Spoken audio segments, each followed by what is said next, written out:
पिछले 24 घंटों से आपके सामने से एक वीडियो गुजरी होगी। सोशल मीडिया पर ये वीडियो काफ़ी गर्दिश कर रही है और सोशल मीडिया पर ये वीडियो काफ़ी वायरल हो गई है कि इमरान खान साहब चल के आ रहे हैं बनी गाला की एक सड़क पर, आगे उनके 2 कुत्ते हैं, पीछे उनके 2 गार्ड हैं। इमरान खान साहब ऐनक लगाई उन्होंने यहाँ पे और इमरान खान चल के आ रहे हैं। तो ये वीडियो बनाने का क्या मकसद है, इस वीडियो से क्या गेस्चर दिया जा रहा है, इस वीडियो से हम क्या डिपिक्ट कर सकते हैं, ये तमाम डिटेल्स आपके सामने इस वीडियो में रखेंगे। लेकिन वीडियो शुरू करने से पहले आप तमाम से यही रिक्वेस्ट है कि हमारे चैनल पर अगर आप नए हैं तो आज़ाद पाकिस्तान फैमिली का हिस्सा बन जाएं, आज़ाद पाकिस्तान चैनल को सब्सक्राइब कर लें और हमारे फेसबुक पेज को भी फॉलो कर लें ताकि आने वाली तमाम जो वीडियोज़ होती हैं वो आप तक बआसानी पहुँचती रहें। अस्सलाम वालेकुम नाज़रीन कराम, आज़ाद पाकिस्तान के डिजिटल चैनल पर मोहम्मद शहजाद आपसे मुखातिब है। इमरान खान साहब कल छुट्टी के रोज़ इतवार के दिन DIG ऑफिस इस्लामाबाद पहुँचे, जहाँ पर उन्होंने इन्वेस्टिगेशन की, जहाँ पर उन्होंने इन्वेस्टिगेशन का हिस्सा बने।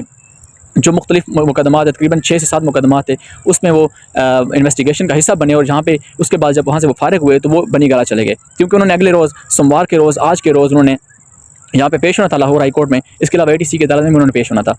तो इमरान खान साहब जब DIG ऑफिस इस्लामाबाद से वापस बनी गाला चले गए तो वहाँ से 2 वीडियो सोशल मीडिया पे डाली गई। एक वीडियो तो ये थी जिसमें इमरान खान साहब कह रहे थे कि आने वाला जो इलेक्शन है वो हमारा है, उसमें जीत हमारी होगी, बिल्कुल किसी को घबराने की ज़रूरत नहीं है, सारे डट के खड़े रहें और हमारी उसमें जीत होगी। इसके बाद एक दूसरी वीडियो मंजर आम पर आती है जिसमें इमरान खान साहब चल के आ रहे हैं, 2 कुत्ते उनके इर्द गिर्द हैं, इसके अलावा पीछे उनके सिक्योरिटी गार्ड्स हैं और इमरान खान साहब एक हीरो की शक्ल में, एक हीरो वाले स्टाइल में एंट्री मारते हैं। उनके यहाँ पे ग्लासेस लगी होती है ब्लैक कलर की, नीले कलर की उन्होंने शर्ट पहनी होती है और एक हीरो वाले अंदाज में एंट्री मारते हैं और उस वीडियो को काफ़ी ज़्यादा वायरल किया गया है। सोशल मीडिया पे काफ़ी वो गर्दिश कर रही है। खान के जो चाहने वाले हैं, खान के जो दीवाने हैं, खान के जो टाइगर हैं, PTI टाइगर हैं, वो काफ़ी ज़्यादा खुश हुए हैं, काफ़ी ज़्यादा इस चीज़ को वो महसूस हो रहे हैं। इस चीज़ को देखकर वो काफ़ी ज़्यादा उनके अंदर जोशो वल्वला आ गया है कि खान दोबारा शहर इक़्तिदार में आ गए, खान दोबारा इस्लामाबाद में आ गए और खान ने दोबारा आकर यहाँ पे पनाह डाल ली है। अब खान इस्लामाबाद को फ़तह कर लेगा और खान यहाँ पे अपने डेरे डाल लेगा।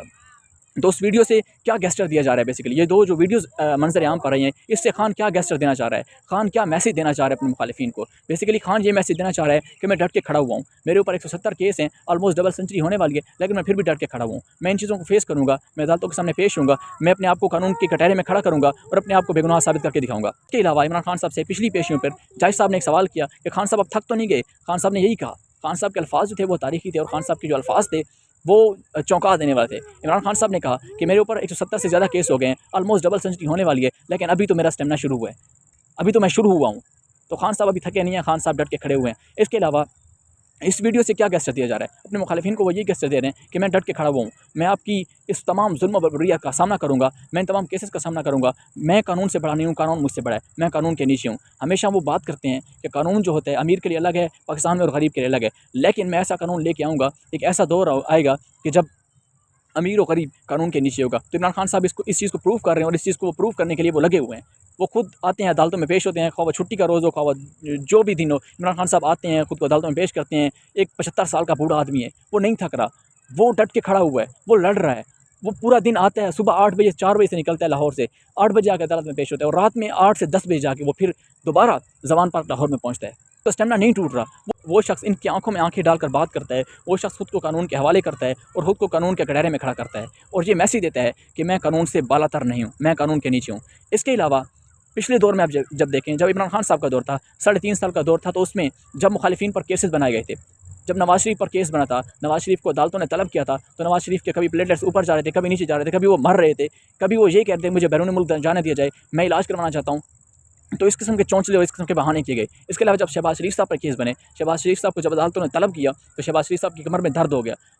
कमर में दर्द की वजह से रोज़ाना उनके वकील आके अदालतों में पेश होते थे और शहबाज शरीफ की जो हाज़िरी है उस इस्तिस्ना लेते थे और ये कहते थे कि शहबाज शरीफ जी कमर की दर्द में मुब्तला हैं, इसलिए वो अदालत नहीं आ सकते। इसके अलावा जरदारी साहब की तो कमर ठीक ही नहीं हो पा रही थी, उनको तो घुटनों में इतना दर्द था कि वो चेयर पर चढ़ के बैठ जाते थे, व्हील चेयर पे बैठते थे, व्हील चेयर में आते थे और आके अदलिया में बड़ी रिक्वेस्टें किया करते थे, अदालतों के सामने, जजेस के सामने बड़ी मिन्नतें किया करते थे कि मैं जी बड़ा मरीज़ हूँ, मुझसे हिला नहीं जा रहा, मुझसे चला नहीं जा रहा और मैं व्हील चेयर में आके बैठता हूँ, तो मुझे जी लंबी लंबी पेशियाँ दिया करें। इसके अलावा मरियम नवाज साहिबा भी यही करती आ रही हैं। इसके अलावा मौलाना फजल रहमान पे केस तो बना ही नहीं था, मंजर आम से ऐसे गायब हुए थे कि बिल्कुल नज़र ही नहीं आए थे।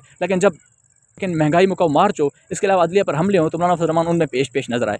तो ये वो दौर था, 3.5 साल का दौर देख लें, 1.5 ईयर्स का दौर देख लें, इनमें आप इनमें आप डिफरेंस कर लें, इनमें आप कंपैरिजन कर लें कि किसका दौर ठीक था और किसका दौर जो है जिस तरह आज का ये सारा सिनेरियो क्रिएट किया जा रहा है। बाकी जिस तरह की अपडेट्स आएंगी आप तक पहुँचाएँगे। देखते रहिए आज़ाद पाकिस्तान लड़ने के बाद।